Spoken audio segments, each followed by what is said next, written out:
Guys અમે આજે જવાના છે મંદિરે દર્શન કરવા માટે, કેમ કે આજે ગુરુ પૂર્ણિમા છે એટલે દર્શન કરવા જવાના છે.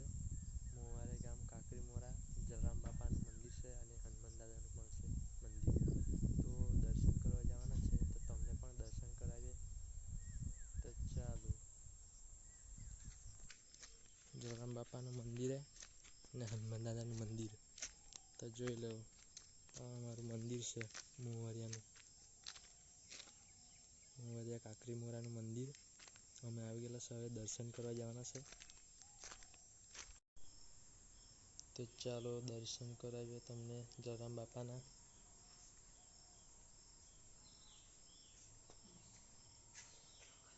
જય જલારામ બાપાની જય. હનુમાન દાદાના દર્શન કરાવીએ તમને. જય હનુમાન દાદાની જય.